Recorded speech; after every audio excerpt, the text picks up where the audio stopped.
अस्सलाम वालेकुम, कैसे हैं आप लोग? आई होप ठीक ठाक होंगे, खैरियत से होंगे। This is Shumala and you welcome to my channel.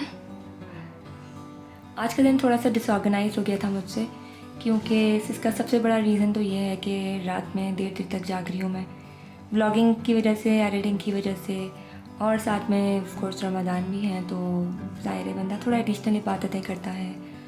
और वो तो खैर फ़र्ज़ है, मगर जो थकन है मुझे वो एडिटिंग की वजह से होती है मोस्ट प्रॉब्ली। इसके अलावा ये है कि मैं पीएचडी भी कर रही हूँ, तो उसके भी मुझे काम करना होता है पेपर्स वगैरह पे। हालांकि मैं रमज़ान की वजह से बहुत ज़्यादा फोकस नहीं कर पा रही हूँ अपने पीएचडी पे, पर ये कि काम चल रहा है मेरा। तो सुबह नींद पूरी नहीं होती है तो बस मैं मॉन्स्टर बन के ही उठती हूँ। मेरी पूरी कोशिश होती है कि मैं अपना मूड को जो है वो मेंटेन रखूँ। साथ में थोड़ा सा प्रॉब्लम ये भी होता है कि क्योंकि माज़ और मुसब के जो दांत हैं वो टूट रहे हैं आगे से, इंसाइजर्स इनफैक्ट जब वो टूटते हैं ना तो बहुत बेचारे बच्चे परेशान होते हैं। तो उनको खाने पीने का मसला हुआ है बहुत ज़्यादा, और लंच मुझे देने में बहुत प्रॉब्लम होती है। मैं सोचती रह जाती हूँ कि मैं आखिर क्या दूँ आज। पहले ये लोग एग रैप्स लेके जाते थे और पराठा में बना के देती थी इनको, और सैंडविचेस लेके जाते थे। अब जो भी कुछ दो उसके छोटे छोटे पीसेस करना पड़ता है, और अगर आप कुछ अच्छा सा सैंडविच बना दें तो वो बिल्कुल बिखर जाता है। तो बस मुझे सॉफ्ट फूड देना होता है, ये भी ख्याल करना होता है कि वो बैग में लीक ना हो जाए। तो सुबह के टाइम बड़ा हसल चल रहा होता है। हालांकि जो मेरे हस्बैंड हैं वो बराबर साथ दे रहे होते हैं, मॉर्निंग में बच्चों को रेडी करते हैं। और हमारा शुरू से यही है कि एक हम में से कोई रेडी कर रहा होता है बच्चों को। हालांकि अब तो माशाल्लाह से बड़े हो गए, खुद काम कर लेते हैं, मगर ये कि कॉन्टिन्यूसली पुश करना होता है, उनको आयरन करके कपड़े देना होते हैं, बाकी सॉक्स वगैरह वो खुद ले लेते हैं। साथ में बच्चों के पास टाइम बचता है तो वो सुबह अपना बेड भी खुद प्रिपेयर कर लेते हैं। और जो कपड़े हैं अपने, जो लॉन्ड्री वाले कपड़े होते हैं वो लॉन्ड्री बास्केट में डाल देते हैं। और बाकी इनको हमने स्टैंड दिलाया हुआ है क्लोथ्स का, उनकी हैंगिंग के लिए, उनकी हाइट के हिसाब से। तो जो क्लीन अपने कपड़े होते हैं वो उसके ऊपर हैंग करके टॉवल वगैरह जाते हैं। ये वीडियो क्लिप आज मॉर्निंग की है, क्योंकि मास जो मेरा बेबी है, बेबी क्या मेरा बेटा है मतलब माशाल्लाह से, तो बड़ा हो गया, मगर हम अभी तक बेबी बोलते हैं। तो उसका जो दांत है एक इंसाइज़र वो बिल्कुल लटका हुआ है, हल्का सा अटैच्ड भी नहीं है ज़्यादा, और वो डिटैच भी नहीं हो रहा है। तो वो अजीब सी तकलीफ़ में है बेचारा मेरा बच्चा। तो आज मॉर्निंग में इनके बाबा ने डिसाइड किया कि इसको आज तोड़ दिया जाए।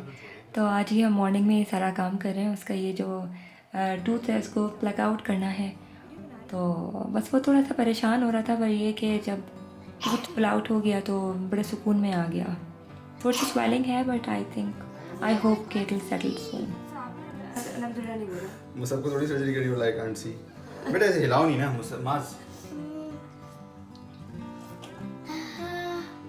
बस नहीं होगा पेन, अभी पेन हुआ जब जितना पेन होगा बता जब देता, जितना पेन होगा जितना जब होता है ना उतना ही, बस दैट्स इट। अभी तो हम बात भी नहीं कर पा अच्छा रहे। इधर बैठ, इधर मेरा मुझे ना नजर नहीं आ रहा, मेरा हाथ नहीं जा रहा सही से वहाँ पे। कम ऑन, कैसे बोलते हैं आप मम्मा को? Come on mamma, come on, ऐसे बोलते हैं ना। अल्हम्दुलिल्लाह की सारी चीज़ क्यों आ रही है?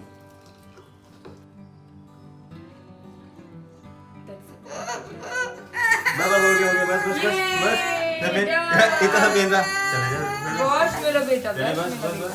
क्लैपिंग करें मुझा, क्लैपिंग।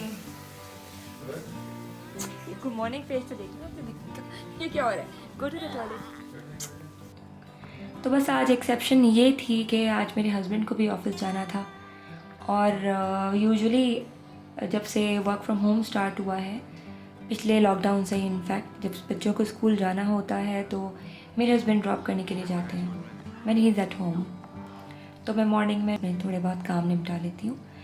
पर आज उनको भी जाना था और उन्होंने इफ्तारी भी बाहर ही करनी है, तो आज पूरा दिन जो भी काम है वो मैंने करने अकेले। बस फिर जब मेरी आँख खुली तो आफ्टरनून थी ऑलरेडी। मतलब ये ऐसा कभी नहीं होता कि मैं स्कूल से ड्रॉप करके आके सोऊं, इतना टाइम वेस्ट होता है। पर बस फिर मैं रश करके भागी हूँ, इनको लेकर आई हूँ, और अब मैं इनको खाना खिला रही हूँ। अभी देख रहे हैं मैं दाल बनाई है, और बस खाने का ख्याल रखना पड़ता है इनका।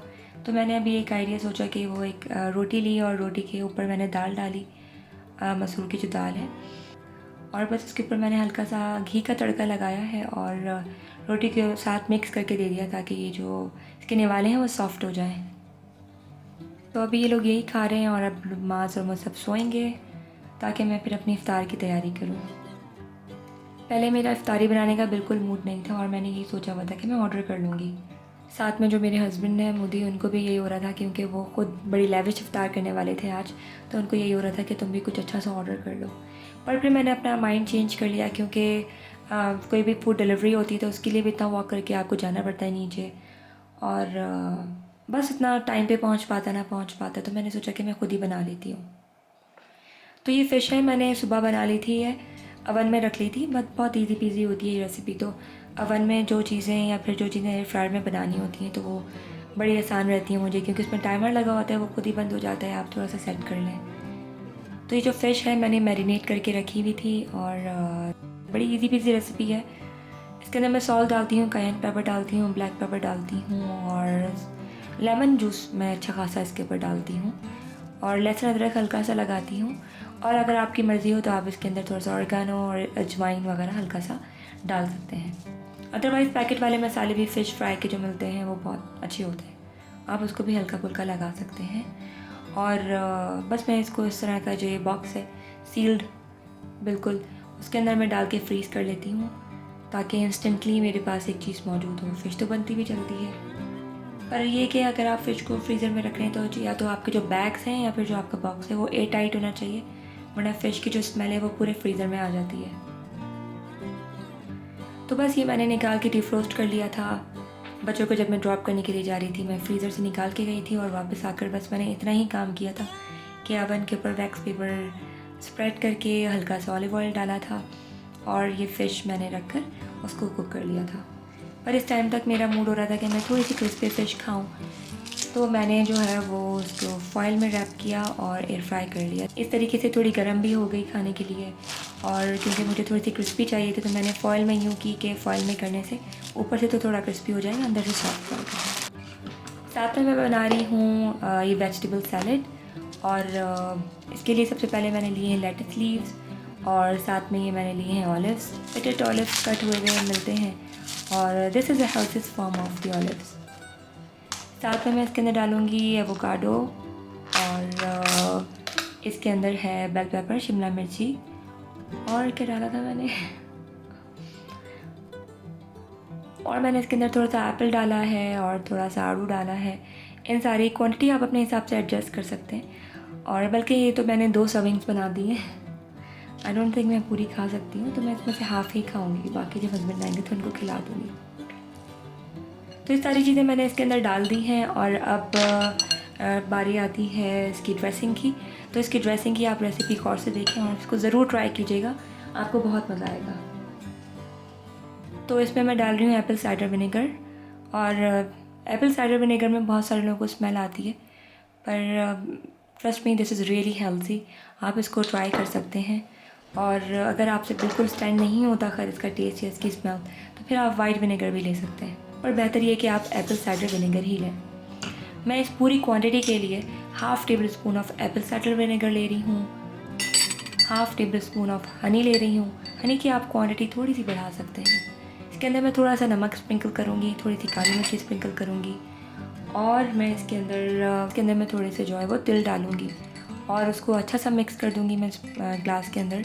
मैंने ये थोड़ा सा बड़ा ग्लास इसीलिए लिया है ताकि ये मिक्स ईजिली हो जाए। साथ में अगर आपके फ्रिज में कोई भी और ड्रेसिंग रखी हो तो आप इसके अंदर डाल सकते हैं अगर आप चाहें तो। जैसे मेरे एक फ्रिज में जो है वो सीज़र सैलेड की ड्रेसिंग रखी थी तो मैंने हल्की सी इसके अंदर डाल दी है। So you have to give it a good mix, और आप इसको सैलेड के ऊपर डालेंगे।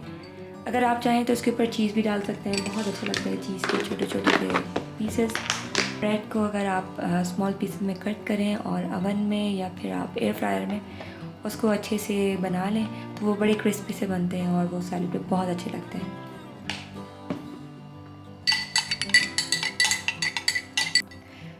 तो ये मेरी सैलेड रेडी है, और अब मैं आपको दिखाती हूँ अपनी ड्रिंक की रेसिपी।